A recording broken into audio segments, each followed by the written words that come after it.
Tides. Children, people who live in coastal areas know that the sea water generally rises and falls twice every day, almost at regular intervals. And this phenomena of the alternate rise and fall in the level of sea water is called tides. Now, tides are mostly experienced in oceans and seas. The major reason behind it, the gravitational pull of the moon and the sun on the surface of the earth. Actually, tides follow the apparent movement of the moon due to its closeness to the earth. And you know, there are two types of tides, high tide and low tide. The rise in water level is called high tide, while the fall in water level is called, yes, low tide. Tides do not rise to the same height every day. You know, children, the relative position of the moon and the sun with respect to the earth is responsible for the variation in the height of the tides.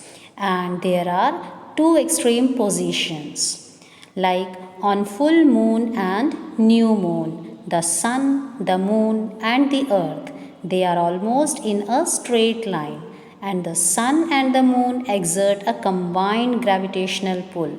So, on this day, the high tides are at the highest and low tides are the lowest. So, this phenomena is known as spring tide. Yes, repeat after me, spring tide. Now, on half moon day, the sun and the moon make a right angle to the earth. You can see here also. Now, thus, the gravitational pull of the sun and the moon tends to cancel each other. This results in a very small rise or fall in seawater, and this is known as neap tide. Understood?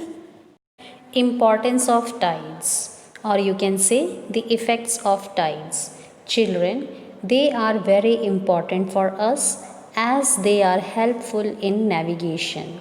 They raise the water level close to the shores, and this helps the ships to arrive at the harbor more easily. Not only that, tides help to clear the sediments deposited by rivers on their beds and thus prevents siltation of harbors.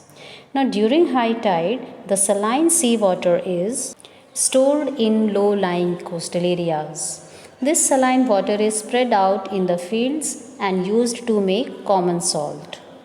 Then, the fishing industry is also helped by the rhythm of tides. During high tide, fish comes near to the coast. The fishermen mostly sail out to the open sea during low tides and return to the coast with high tides. Not only that, the energy of the tides is also used to generate electricity. Many tidal power stations have been set up in coastal regions.